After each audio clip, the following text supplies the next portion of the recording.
இந்த அப்பத்தையும் ரசத்தையும் புசிக்கிறவனுக்கு ஜீவன் இருக்கு, இதை புசிக்காதவனுக்கு ஜீவன் இல்லை என்று நம் ஆண்டவராக இயேசு கிறிஸ்து சொல்லுகிறாரே. இதனுடைய நோக்கம் என்ன? ஒவ்வொரு மனிதனும் இந்த பூமியிலே வாழும் பொழுது என்றாவது ஒரு நாள் சாகணும். அப்படி சாகும் பொழுது ஒவ்வொரு மனிதனும் தன்னுடைய சாவை ஆதாயமாக மாற்றிக்கொள்ள வேண்டுமா?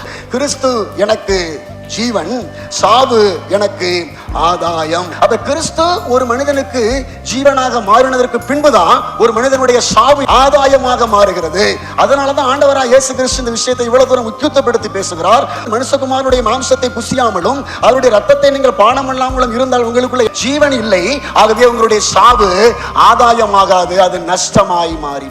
அப்ப நம் சாவை லாபமாக்கவே கிறிஸ்து இயேசு தன் ஜீவனை விட்டார். அப்பத்தையும் அந்த ரத்தத்தையும் பானம் பண்ணுகிறவர்கள் இந்த நினைப்புலதான் பந்தியில கையை வைக்கணும். சின்ன பிள்ளைகளை போல புரிதல் இல்லாம நீங்க ஒருவேளை இந்த பந்தியில இத்தனை மாசம் கலந்து கொண்டு இருப்பீங்க அப்படின்னா சொல்ற தயவு செய்து இன்றாவது இந்த பந்தியினுடைய அவசியத்தை புரிந்து கொள்ளுங்கள். இதனாலதான் ஆண்டவராக இயேசு கிறிஸ்து மத்தேயு புத்தகம் 16வது அதிகாரம் 26வது வசனத்துல சொல்லும் பொழுது, ஒவ்வொரு மனிதனும் இந்த உலகத்தை ஆதாயப்படுத்திட்டு இருக்கிறீங்களா?